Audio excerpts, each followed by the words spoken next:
My husband and I were having a conversation about what we wanted our financial lives to look like in our 60s. Now, although we're in our 40s and some people might think it's a little early to start planning your 60s, we know that the next 20 years begin now. You have to plan now for the next 20 years. And when we were talking, it got me to start thinking, knowing what I know now, what would I have changed in my 20s that would have made my 40s even better? So I decided to make a video telling you guys the 5 financial mistakes that I should have avoided in my 20s so that you can learn from my mistakes, save yourself time, and make your 40s awesome. So if that's something you want to hear, then stick around. Hi, I'm Nicole. I'm one half of the Wealth Twins, and our channel is all about investing and taking control of your personal finances. So if that's something you want to learn more about, think about subscribing to the channel. The first financial mistake that you should avoid in your 20s that I learned the hard way was pick the right job.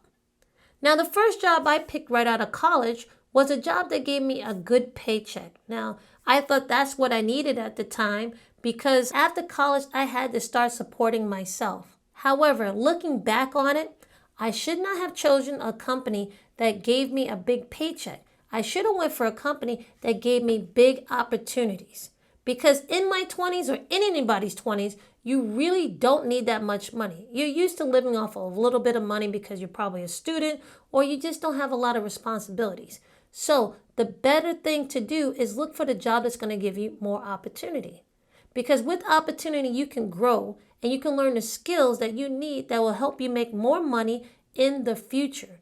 Because let me tell you, the money will follow later on. However, if you get a big paycheck right at the beginning, it can make you complacent. And after a while, you'll become scared of losing that job. If you want to see how much potential you could fulfill and you want to see how much money you can actually make in life, I'm telling you, use your 20s as opportunities, not as a way to get a big paycheck. Your job in your 20s is to learn as much as you can and to be uncomfortable. Because in order to be the person that's going to make a lot of money in the future, if that's your goal, then you have to become that person that can make that much money. And the only way to do that is to get opportunities where you can shine and also where you can grow. So don't worry about your paycheck at the beginning when you're 20s.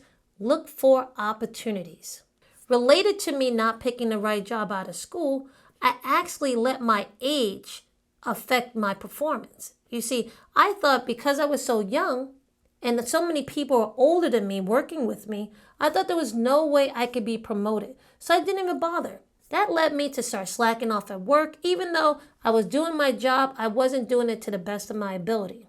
I was there to collect a check, have some fun, and go home. My mindset wasn't right.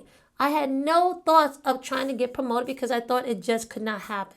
However, as I got older and I was around more people, I noticed there were some young people who were bosses of their groups. And I wanted to know, what were they doing differently? And one of my mentors told me, regardless of your age, if you can affect 3 things of a company, they will promote you. Now, those 3 things are, regardless of age, if you impact this, you will be promoted at a company, are the reputation of a company, the relationships of a company, and the revenue of a company. If you can impact one of those 3 areas, and then definitely if you can impact all 3, I guarantee you will get promoted regardless of your age. So don't slack off in your 20s. Once I took that advice and started handling that, I started getting promotions. So please take that advice if you're in your 20s or even if you're older now, because you'll become very valuable to your company. Another mistake that cost me financially that I didn't realize until I actually started thinking about it was the way I used my free time. I used to spend a lot of time thinking, okay, well, I worked a long day. Let me go home and watch some TV just to relax, or let me go hang out. I didn't realize that all that time I was spending watching TV was costing me money. On top of that, I thought because I was working 60 hours a week that I actually didn't have any free time, which is far from the truth. I don't know if you understand this or not when it comes to the amount of free time you have in your 20s. However, when you get older, and if you decide to get married and you decide to have a family, you will understand what it means to have no free time, or really to be so burned out that you can't even do anything. So when you're young, you have 2 things in your favor. You have stamina and you have the freedom of no responsibilities. Use that to the best of your ability, because guess what? If you don't use your free time wisely, it will cost you money. Now, the way to use it wisely is Monday through Friday. If you're working at work, come home and work a little bit on yourself. On the weekends, you can give yourself a little bit of a break. Use your free time at night to maybe get a degree or to learn skills, get certifications, or even learn a new side hustle that can allow you to make more money outside of work. The best way to make more money in the future is actually to work harder on yourself than you do on your job. Now, you might be saying, oh, come on, Nicole, I'm only in my 20s. Why am I going to spend all my free time actually learning things and being boring? Well, let me tell you a secret. The days are long, but the years are short. 10 years will go by just like that. That's the reason why my husband and I are trying to plan our 60s now, because we realize that it will seem like it went by so quickly. So do yourself a favor. Don't just turn on the TV. You plan the next 20 years now. Another financial mistake I wish I would avoid in my 20s was not looking out for the next big thing, or just making myself more aware of the opportunities that were out there to make money. There's opportunities all over the place, but if you're not looking for them, you will not see them. I remember when I was in my 20s and I had a coworker who would spend most of his time on social media. And at that time, Twitter and Facebook weren't that big, but he was very involved. Every day he would be tweeting and on Facebook, and I would get upset and say, "What are you doing?"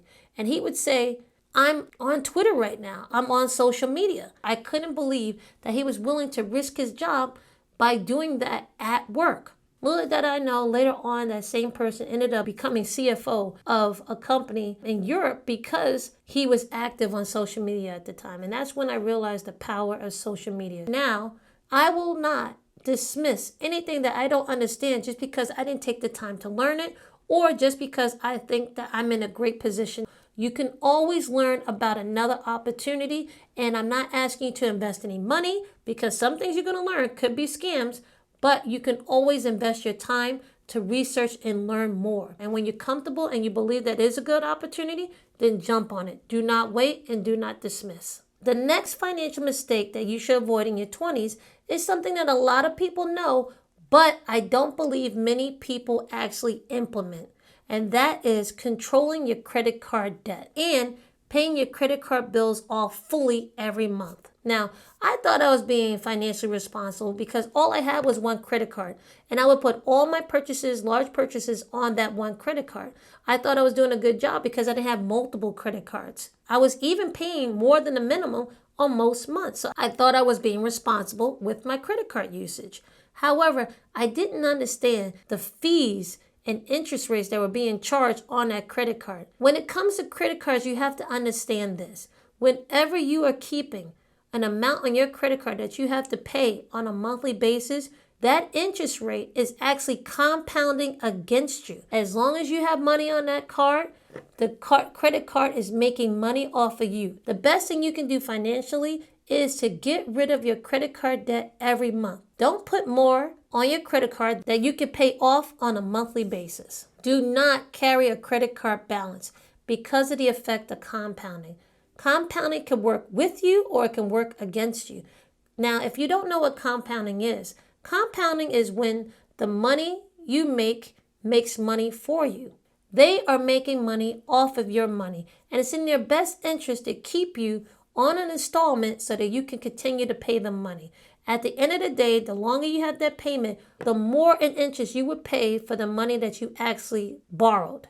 You could potentially pay more in interest than the actual amount of money that you originally borrowed. That is how compounding works when it comes to a credit card. Now, when it comes to compounding in your favor and how you can use it with you, when you're in your 20s, the one thing that you have that's going for you is time.